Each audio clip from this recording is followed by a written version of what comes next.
Hello everyone, welcome back to Classic Automotive Services.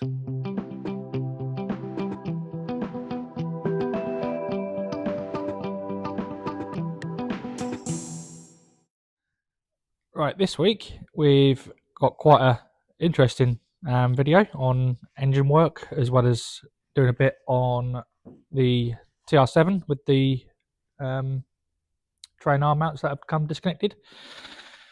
And well, I think we'll get into it. So at the beginning of the week we had the brown stag to finish off, which we got all finished off. That come out looking very, very nice. I've got a little video of that, of a walk round of the car as well, so we'll put that in the video now, and then we'll carry on. Alright, we've got the brown stag all finished, so I thought I'd get a video of it outside before it leaves, while the sun's out. So we've got the front wing all repainted and the boot lid, we'll show that in a minute. So the colour match, I don't think you would get it any closer than that. It is nearly impossible to tell. The only way you'd ever know is if you actually know it's been painted. So the bonnet's not actually shut at the moment. So it's looking very, very smart, giving the whole thing a good bit of a polish up for him, as it needed it. So I've got a little bit more clean, I've noticed, to do on under the arch. I've noticed a little bit of polish under the arch. So the stripes back on, it matches lovely. I didn't have to stripe the whole side of the car, which is lucky.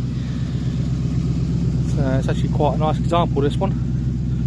So the boot lid all repainted, as it had a little dent in it. Again, match, I don't think you get it any better. So there we are. Petrol filler flaps all fixed for him, because that wouldn't shut and lock.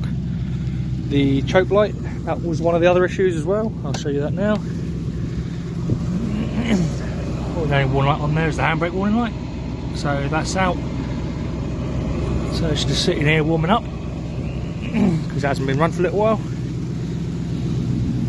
So I've done an oil change on it as well, so I'm giving it a once over and a quick look at it, and it's all good. So I'm going to message the owner in a little while and tell him it's ready to go.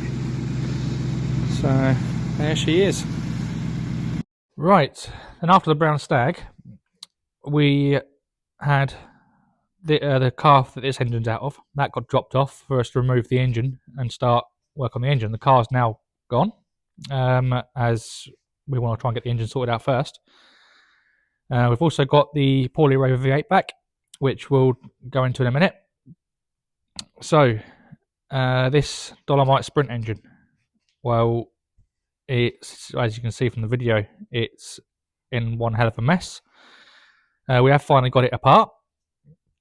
So it was seized, and it wasn't actually it wasn't actually the bottom end that was seized. Hence, when we had the car here a few weeks ago, we put ATF and everything in the bores to try and free it off, and it just wasn't having it.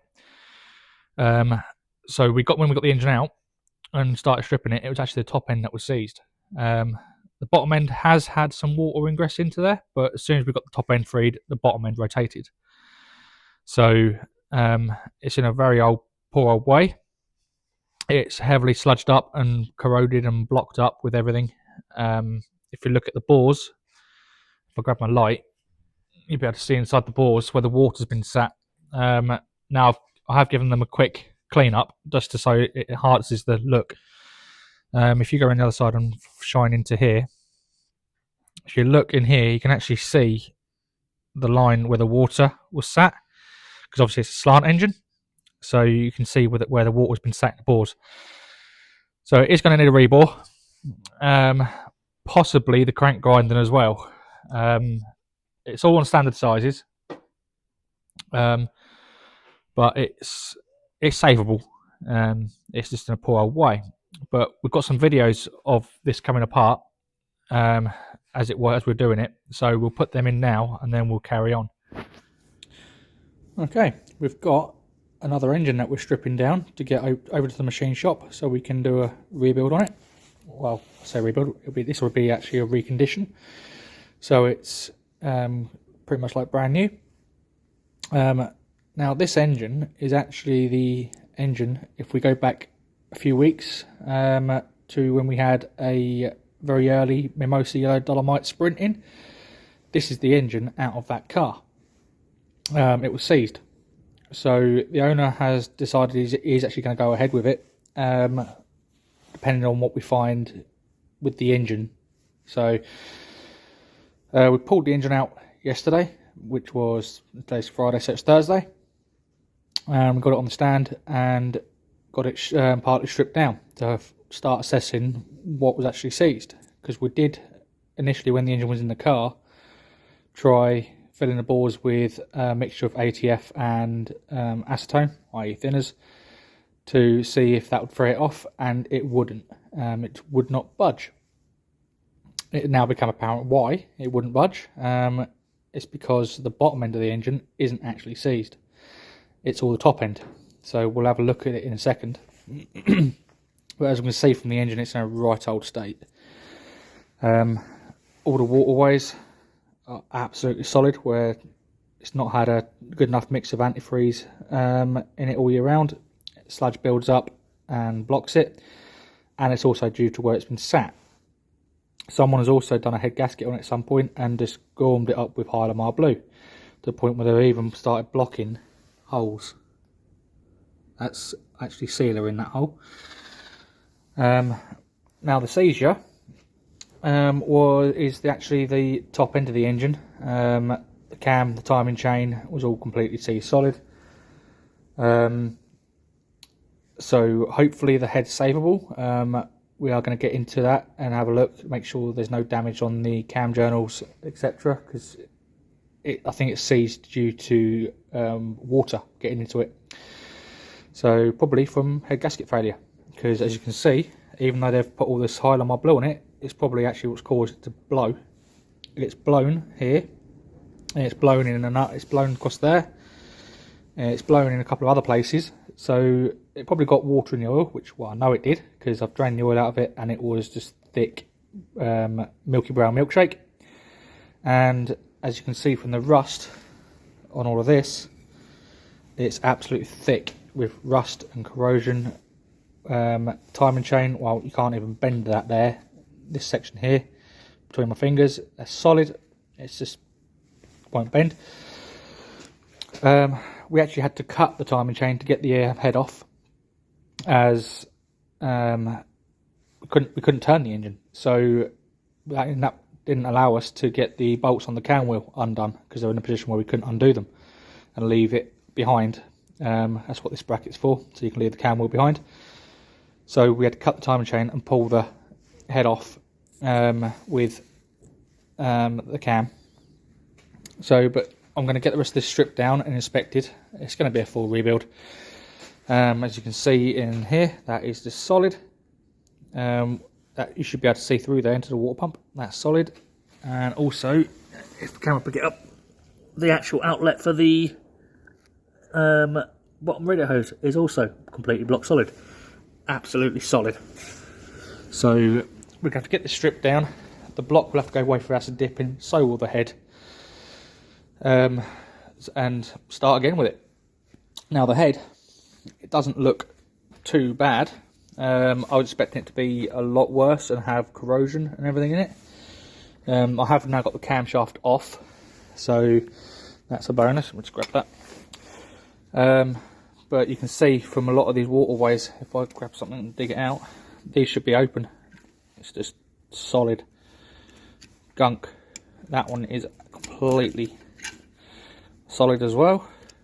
It's just along with that one. You can't even find that one. Hole there, blocked. That one's solid. Just digging it out. It's in a right old state. Now corrosion wise, they usually corrode between here and start corroding, elongating into towards the sealing rings for the head gasket. This one actually looks okay. There's no signs of any major corrosion around the waterways, so I think we'll be lucky there. So obviously it's going to have to be skimmed and refaced and everything else after it's been acid dipped. We've got stuck valves as the camshaft is out of it. So as you can see, that valve is a long way open. So it's in a right old mess. When an engine's seized, it makes it a lot more difficult to get apart. But luckily, now I've got the head off, the bottom end of the engine actually turns. A little bit tight, but it does turn. So we stand a chance of now getting it all apart really easily. But next stage is I'm going to get the bottom end stripped, make sure there's no catastrophic damage in there. And if that's all good, we can then get the rest of the head strip, valves and everything out of it, assess the damage, whether it's going to need valve guides or if they can be cleaned up. Obviously this one is stuck, so that's going to have a bit of corrosion in there.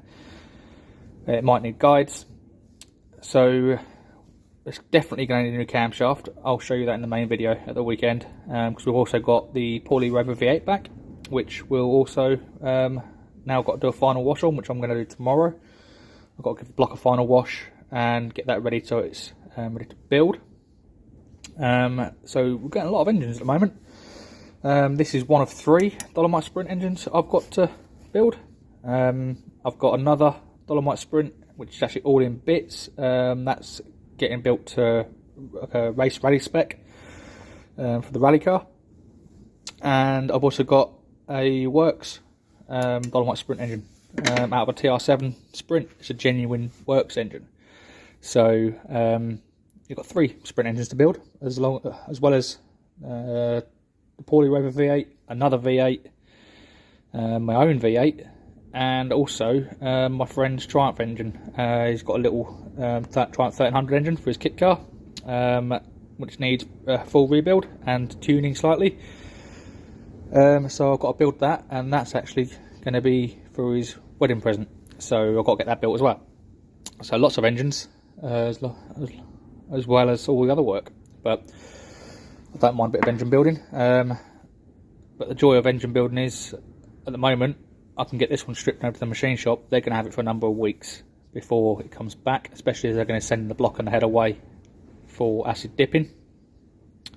So I can get this over to them, well, I can then crack on with other stuff. So yeah, lots of work, lots of inspecting, and we will do an update of what I find in the main video at the end of the week. Right, got a bit more stripping done, and I was going to leave it until I got it all stripped to show what I found, but I thought I'd do it now as I'm stripping it, as it is, well, it's just nasty. Should be a water pump in there, and there is one. You can just make out to put a bolt there, but this is what's built up in here. And then I've got the front timer cover off, and just look at the state and the carnage that is in here. It is horrendous. It's no wonder this engine didn't want to turn over with all that seized up. But like I said a minute ago, the bottom end does turn, and once we've got the head off and the time chain off, the crankshaft, well, the time chain is not on the crank and it's hanging loose, so the crankshaft does rotate, which makes it really nice and easy to disassemble. But you can see the timing chain is actually nearly moulded into the gear around here. It's not good, but I'm sure we can save it and make it a good engine again. Right, okay, now you've seen how sort of bad the engine was when we're taking it apart. It was a bit of a challenge to get it apart. Like I said in the little video, I had to cut the timing chain to be able to get the head off, as I couldn't get the top end to rotate to undo the cam bolts. So, well, bolts holding the cam wheel on.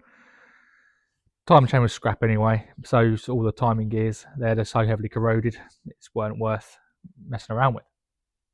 So also the bottom end is very, very rusty. Con rods are pure rust. The little ends on the con rods to pistons are, even they've got some corrosion in them and have gone tight, but they do move. Now, what's caused all of this moisture and everything in there? Now, either the engine's been underwater at some point, or it's had major head gasket failure, but because the head has been off at some point, hence all the Hylamar blue on everything, which that's just never a good idea. Why people do it, don't know. If anything, you're stopping the gasket from sealing doing that, because the gaskets have got like a lacquer on them, which that, when it gets hot, actually bonds the head and the block faces and creates a seal. So using the Hylamar blue, all you're doing is stopping that from happening and stopping the seal properly. But I think the head gasket has failed badly at some point, and it's mixed oil and water, especially the oil that come out of it was already milky, very, very milky. So obviously oil and water separates, it washes off all of the oil on the components and corrodes them all. So that's possibly what's happened to it.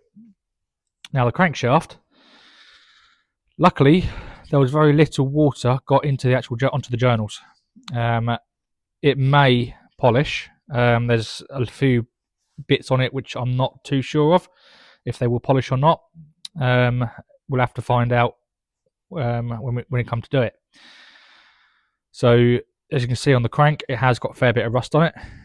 In fact, if I wipe it, it's orange. So it's not nice. You have to excuse the mess of the bench. It's covered in aluminium filings at the moment from where I've been doing a bit on the Rover V8, which we'll go to in a minute. Now, this has also got a cross-drilled crankshaft, which is brilliant.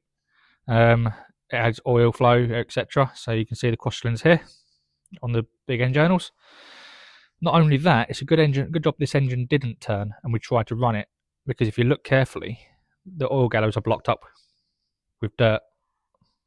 I don't know if the camera will pick it up. That one's blocked. That one's there blocked. So you can see the sludge and grime blocking them. So it's gritty sludge and grime. That one there's also blocked. That's a main bearing gallery. Same with that one. So this crank's going to have to also be acid dipped. The block definitely is going to have to be acid dipped to get it clean, because all the water galleries are completely blocked up. Like for example, inside the water pump, you can see it's just blocked everywhere. All this in here is just blocked. So it's going to have to be acid dipped. Now the head, that's going to have to be sent away for acid dipping as well. That's in a poor old way. We've got a stuck valve because there is no camshaft in there at the moment.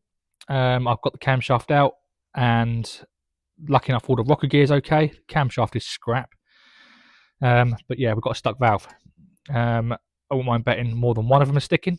If I tried testing them, I bet more would stick as well. So it's a full build. It's in a poor old way. I'll grab the camshaft and show the state of the cam.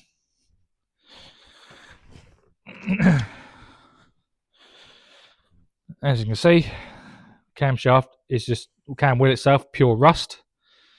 Rust on the journals, and all the lobes are just solid rust.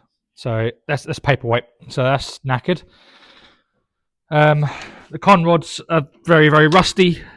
The amount of time it's going to take to clean them up, as it's going to need a rebore anyway, I will probably just put another set of con rods in it, as they're the same as TR7. They're not the same as stag, but stag ones are the same, just got one more extra machining process. On the stags, you can use TR7 con rods if you have the big end faced to go onto the same journal together. So they are the same con rod. But I've got some TR7 con rods. In fact, I've got multiple sets of TR7 con rods. So I'll find a matched set weight wise so that they're within a good tolerance, and I can then balance them anyway. So new pistons, rebore, possibly a crank grind, and get it rebuilt. So that's the Dolomite Sprint. One other thing I'm going to show you on this Dolomite Sprint engine is the bearings. Now, it's still on original bearings. They're on original copper lead. Main bearing, not too bad. It's just starting to show signs of copper, which is due to be changed. Now, the big end, I have seen this many, many times, and this is why you should never start an engine that's been sat for a long period of time. As we can see, there's no water ingress onto the crank, so this damage isn't through water getting into the oil. And I have seen it on engines that have been sat for a long time. What happens is the oil actually starts impregnating its way into the bearing and damaging the bearing surface. Obviously, you can see the running marks on it where it's been running over the years, but all around the outside here and here, that is incredibly rough, where the coating is starting to separate and break up. I've seen it quite a few times, always on old engines that have been sat a long time. And it's why, when they've been sat a long time, you at least have to take the bearings out and check them. As if you run that, that's going to let itself go and go bang very, very quickly. So, yeah, I've seen it so many times now, and it's always due to oil damage in the bearing. Why the oil damages the bearing, I'm not 100% sure, because in theory the oil should protect the bearing. During use, it will, but when it's sat for a long time, the only thing I could think of is all the additives and everything that's in the oils, which are aggressive and start eating away at the copper lead bearing. So might have to do some research and find out why it does that, just to be sure. But yeah, that's what happens when you have an engine that's been sat a long time. Now we'll move on to the Dolly Rover V8. I'll just have a quick slurp of my tea.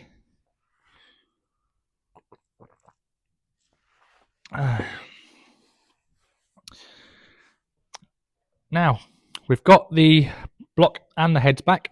The block has been sent away. It's had the head faces skimmed because they were an absolute mess. It's had a new front cam bearing because although the cam bearing looked good, when it was measured, it was slightly oval. So the rest of them measured up absolutely fine. So we had a new front cam bearing fitted. It's had a pre-wash. It does need a thorough washing now before we start building it. Then we can get all the core plugs in it and start assembling it. So the block is there. I honed the block yesterday. So I've got the bores to a nice finish, ready to take new rings. The engine number on this one is on the back of the block, as it's a really early V8. So we've got the engine number and we've got a 10.5 to 1 compression ratio engine.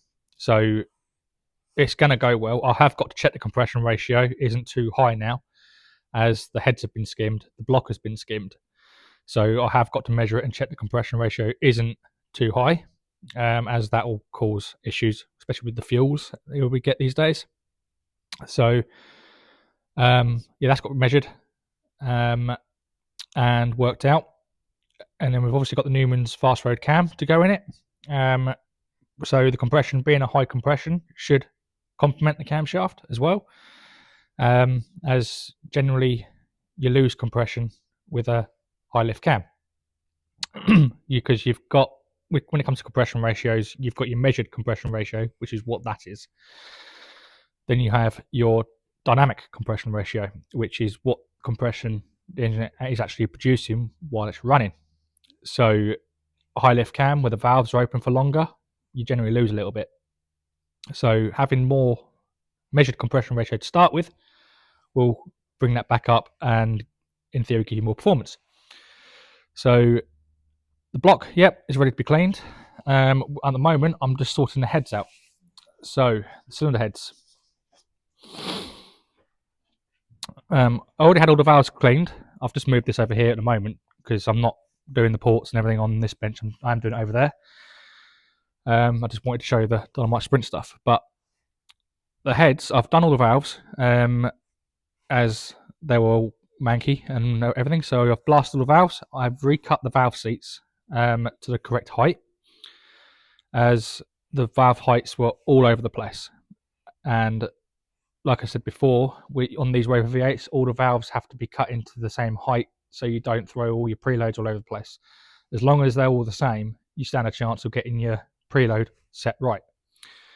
But once I cut the head valve seats and got them all right, lapped them in, I then went over to our machine shop, who let me sometimes borrow some equipment, and I took the valve springs over there. I've tested all the valve springs and checked the valve spring pressures on the fitted length to make sure they're still in tolerance, especially for the new cam. Because if they're wrong, if they're too stiff, then you'll destroy the new cam. If they're too soft, then you're going to get valve bounce higher up the RPM.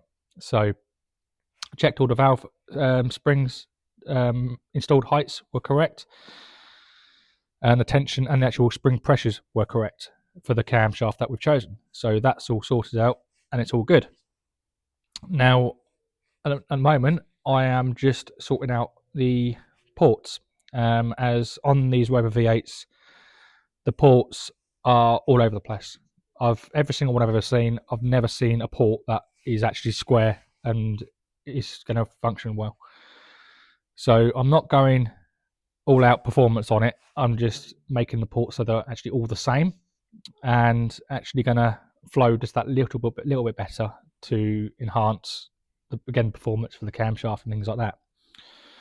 So I'm port matching it to the exhaust gaskets, which are matched to the exhaust manifolds on the exhausts. I've done these two. If you have a look, you can see these two. I've got to finish them off. I've just done a rough on them at the moment. So I've opened them out slightly compared to these ones. And you can see I've marked it. And they're both different already. Most of the meat's got to come out the top anyway. But they are different. So I've got to do them too. And then I've still got to do the other head. On the inlets, again, going to port match it.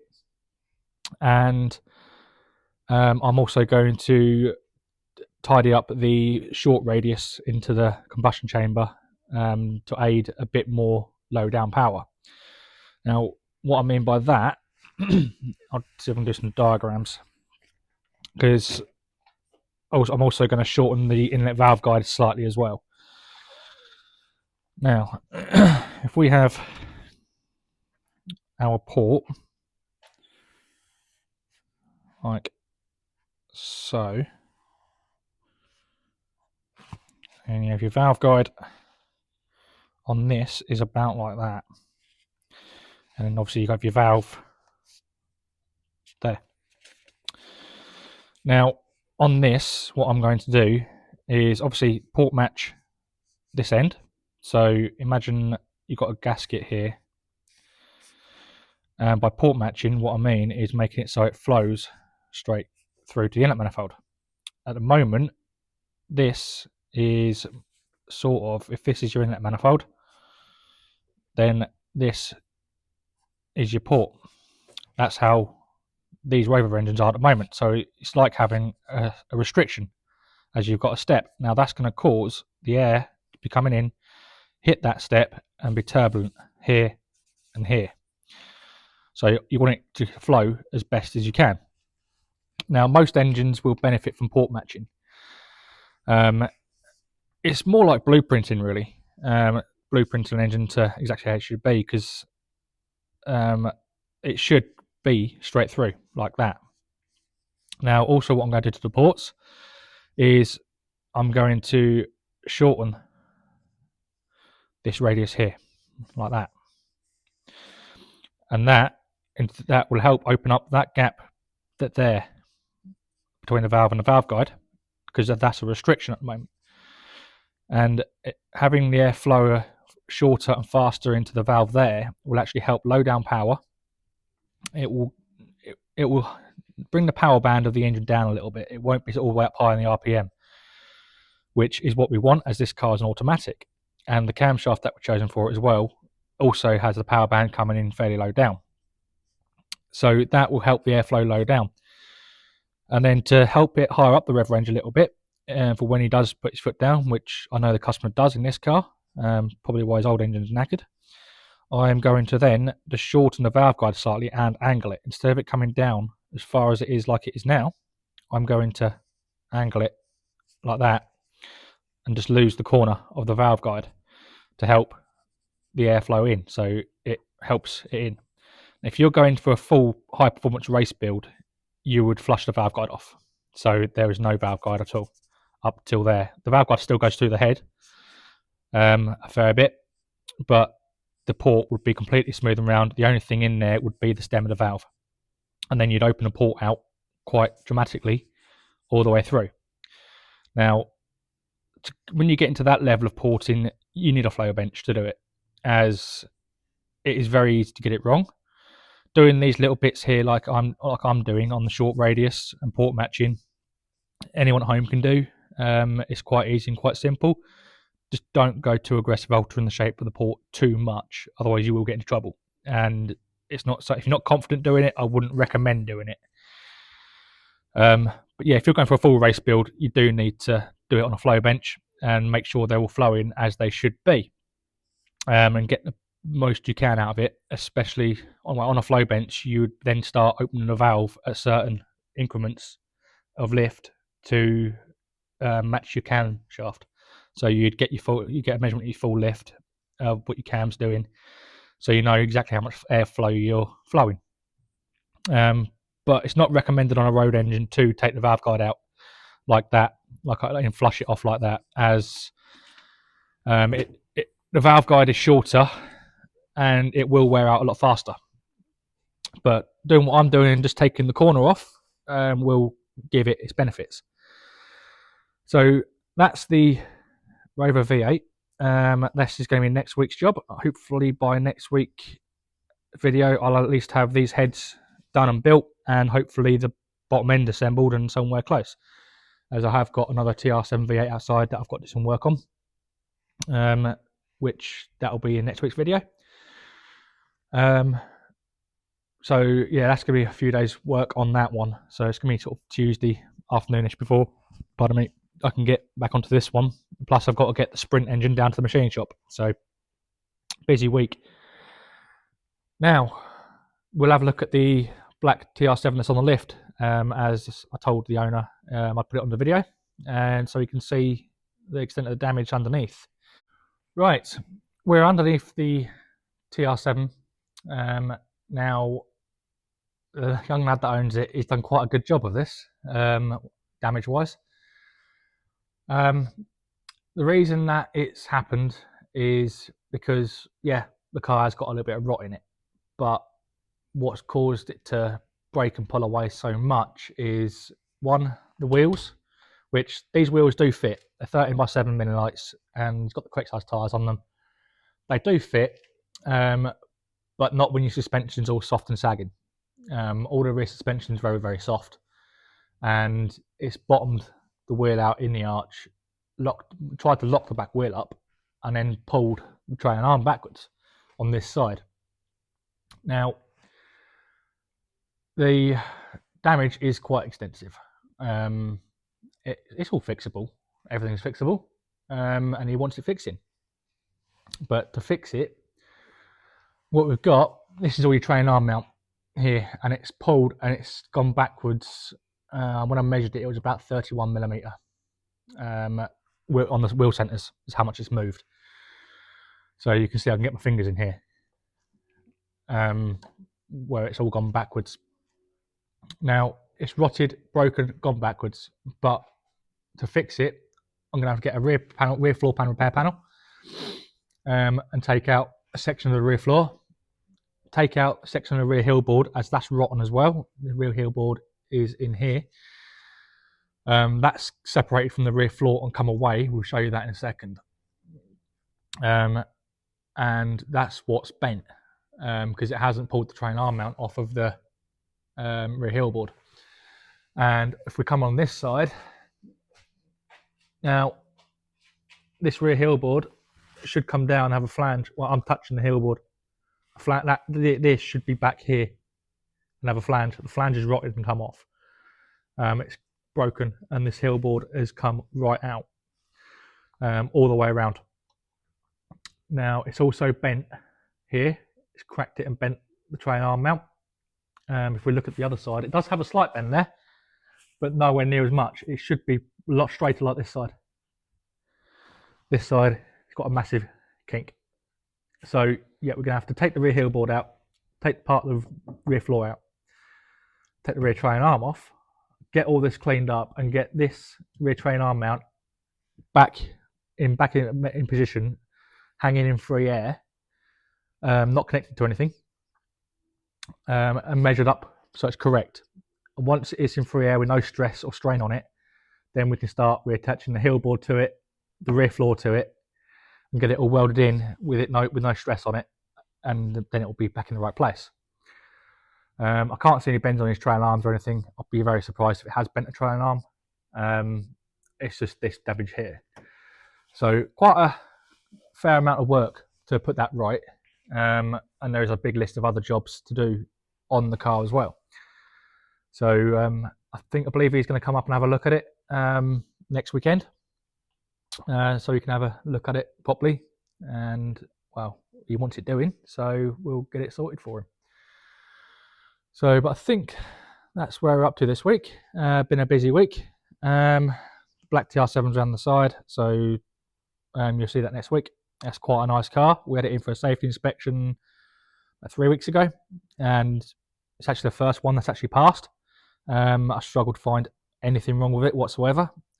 Just a few odds and ends, and I had to be really fussy with it to find them. It's coming for a service, just a few other little jobs to be sorted, and then that can go. Right, the Porter TR8. We have been working on it behind the scenes, and what we've been doing, it's not really worth doing any videoing or film footage on, as we've been trying to get the aircon system back up and reinstated, and we couldn't do that as we had aircon hoses missing. And even looking at the original diagrams of the aircon system, it was very hard to pinpoint the hoses that were missing and the hoses that we need from the part numbers, as they were just so unclear. So, but we have now got a full set of aircon hoses for it. One of them does need a repair, which that's not too much of an issue. We can get that repaired, and then we're going to get a few batches made. So we've got some complete aircon hoses, complete kits of aircon hoses for some of the other cars that we've got in. One of them being EWK, the other one being the John Buffham's TR7 V8, or TR8, sorry, not a 7 V8, it's a TR8. And other cars that may be coming up. So that's where we're up to on a Porto. We will be hopefully getting that sorted shortly. And also in the next couple of weeks, we'll be back on EWK, cracking on with some bodywork. So that is all we're up to this week. We've got some pictures of the Sprint engine coming apart, and a few pictures of the Paulie Rover V8 of the porting work, etc. So please like and subscribe, and we'll see you next week.